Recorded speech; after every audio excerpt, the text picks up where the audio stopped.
This video covers example 2 from Thursday, February 11th class on asset retirement obligations. Remember, example 1 is where we introduced the asset retirement obligation. Example 2 is not much different. It's just simply a review. It's not presenting any new information. Here's the example. BPP Company maintains underground storage tanks for its operations. A new storage tank is installed and made ready for use at a cost of $1.3 million on January 1st, 2020. The useful life of the storage tank is estimated at 20 years. And here, so this is just a regular purchase of a long-term or fixed asset. Here's the new information that we're working on as of February 11th. At the end of the asset's useful life, the storage tank, the company is legally required to move the tank and restore the area, and it's going to cost the company $225,000. While we can add this $225,000 directly onto the $1.3 million and depreciate that net cost altogether, there's more to it because the value of paying out $225,000 at the end of 20 years, we don't book that liability at the future value of $225,000. We book the liability at the present value. You can see here I showed the present value, or fair value of this restoration cost, or the present value of the asset retirement obligation. I showed it in a different color green, so if you click on this cell, you'll see how I calculated. Did the present value formula. Now, you don't need to know how to do this, but it's good to know, and it ties the concepts that you learn in your finance classes together with what we're doing in intermediate. Present value, discount rate, 7%. We also call that sometimes the accretion rate. 20-year periods, because this is going to be the payout. Cash payment of $225 is going to be made in 20 years. There's no periodic cash payments made yearly or semi-annually. Cash payout at the end, or the future value, is $225,000 made at the end of the period of the end of the last year. So that is equal to a present value of $58,144. In other words, if we invest $58,144 today at a discount rate or an investment rate of 7%, that will turn into $225,000 at the end of 20 years. Makes you want to start saving your money now, doesn't it? All right, back to the problem. Record the journal entry on January 1st for the purchase of the storage tank for cash and the expected future restoration cost, or in other words, and the asset retirement obligation. Now, here I set up this problem so that we could record the net cost of the storage tank plus the present value of the asset retirement obligation together into the account titled Plant Assets. But what I want to show you quickly is that on the homework, it actually asks you to do this separately. In the homework, there's a very similar problem. The company is purchasing a gas station, convenience store, and has similarly have to remove the underground storage tanks at the end, but they have it similarly, the asset retirement obligation stripped out. So we would debit plant assets for the cost of whatever this depot is, and then separately debit plant assets together for their asset retirement obligation. Here I have them combined, or we can add, a second journal entry here. Either way is fine. So here I'm saying combine the cost of the storage tanks of $1.3 million and add to that the present value of the asset retirement obligation. The other side of this journal entry, cash payment is made for that storage tank.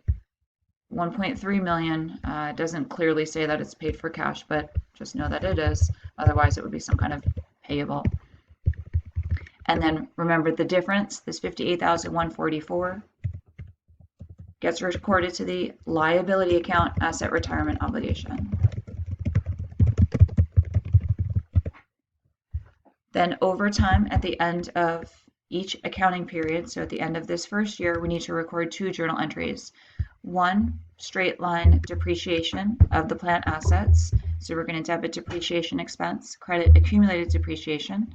And the other journal entry is going to be to record the interest expense, sometimes we call it accretion expense, for the time value of money on this asset retirement obligation. Remember, we recorded on the books at $58,144, but the amount that we're going to pay out in 20 years is going to be $225,000. So each year we need to increase the value of the asset retirement obligation for the time value of money.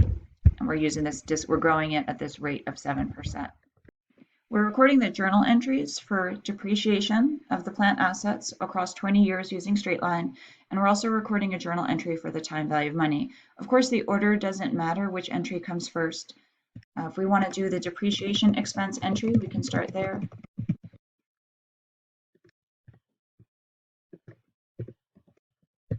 One thing I want to point out is that when you get to the homework, again, remember how we are recording the plant assets separately, one for the underlying asset, the storage tank, to plant assets for 1.3, and then a separate entry for plant assets for the present value of the asset retirement obligations. We're booking those journal entries separately when we get to the homework. And also when you're doing our adjusting entries, we would depreciate, you'll see here, it asks for depreciation expense on plant assets, but we're going to do separately once to the storage tank and a separate entry for the asset retirement obligation cost that was booked to plant assets. Either way is fine, of course. It's just a matter of how you want to show your work.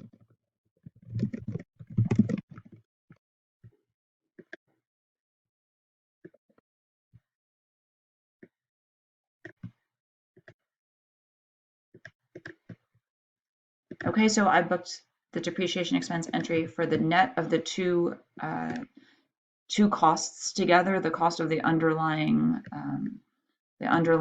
asset, the storage tank, plus the cost of the asset retirement obligation. And then the next entry that we're going to need is interest expense. We need to grow this asset retirement obligation over time from 58,144 to 225,000 at the end of 20 years.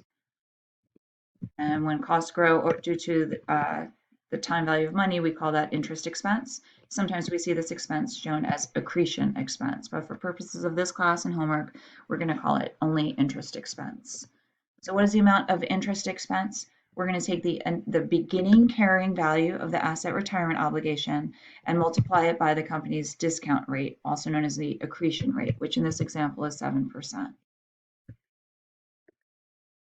One side of this journal entry, debit to increase interest expense, and then we credit to increase the value of the asset retirement obligation.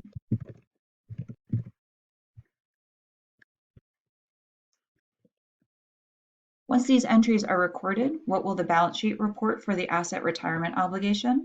Well, it started out at a balance of 58,144, but by the end of the year, it increased, and we booked that entry here, so it increased by 4,070. So the balance sheet will report an asset retirement obligation of 62,214.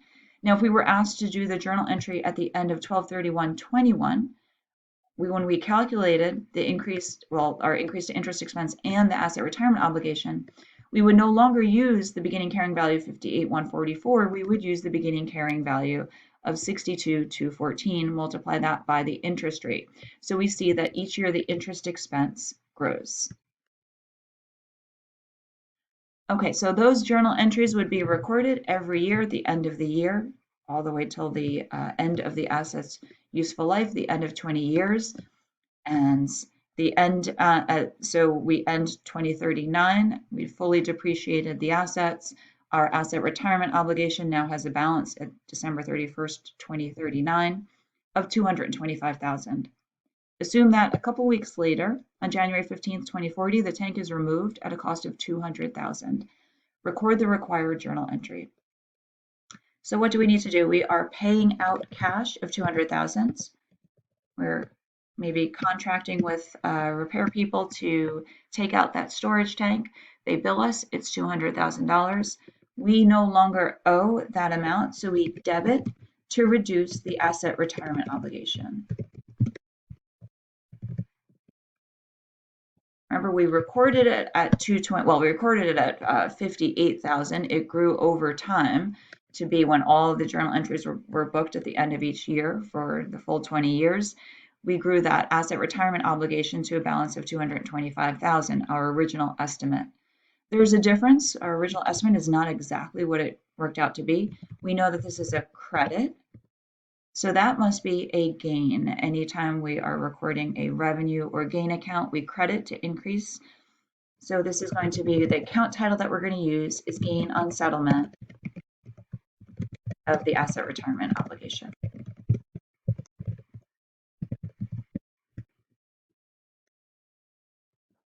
So what happens after this entry is booked? Our asset retirement obligation is fully removed from the books.